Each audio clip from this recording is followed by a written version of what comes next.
Bakit asul ang langit? Nagiging asul ang langit dahil kumakalat ang liwanag ng araw habang dumaraan ito sa atmosfera. Hindi pare-pareho ang kilos ng mga kulay at ang asul ang nanginibabaw sa ating paningin. Ngunit ang simpleng epektong ito ay may nakatagong napaka-interesanteng detalye. Ano ang nangyayari sa liwanag ng araw? Mukhang puti ang liwanag ng araw, ngunit sa katotohanan ay binubuo ito ng maraming magkakaibang kulay. Kapag dumating ito sa daigdig, kailangan itong dumaan sa isang napakalaking patong ng hangin na puno ng mga gas at maliliit na partikulo. Dito nagsisimulang magbago ang landas ng liwanag.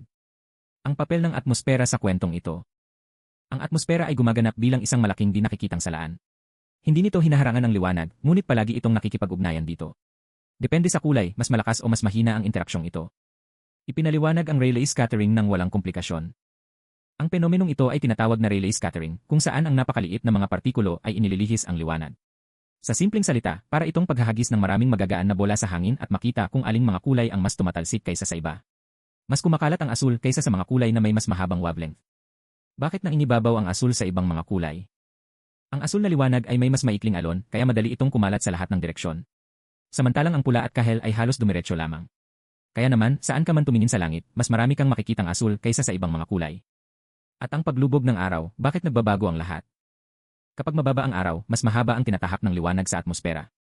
Sa paglalakbay na yon, labis na kumakalat ang asul kaya ang natitira ay karamihang pula.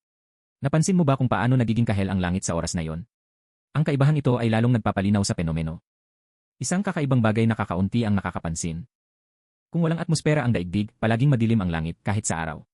Nangyayari ito dahil walang mga partikulo na magpapakalat ng liwanag. Nakapagtataka isipin ang isang itim na langit sa gitna ng tanghali, hindi ba?